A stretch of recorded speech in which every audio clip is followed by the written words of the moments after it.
L'image est symbolique. Nicolas Sarkozy et François Fillon, côte à côte lors des célébrations du 40e anniversaire de la mort du général de Gaulle.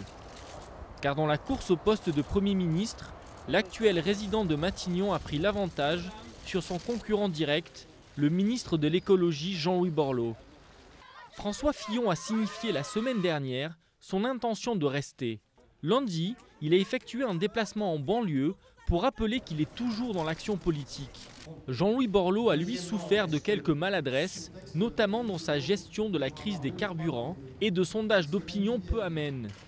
Il a aussi perdu le soutien des députés UMP qui affichent clairement leurs préférences. Fillon est un excellent Premier ministre avec lequel j'ai les mêmes fibres.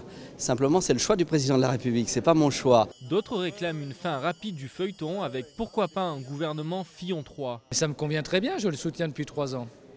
Derrière ce remaniement, c'est l'élection présidentielle qui se profile et le prochain Premier ministre devra paver la voie à un Nicolas Sarkozy au plus bas dans les sondages.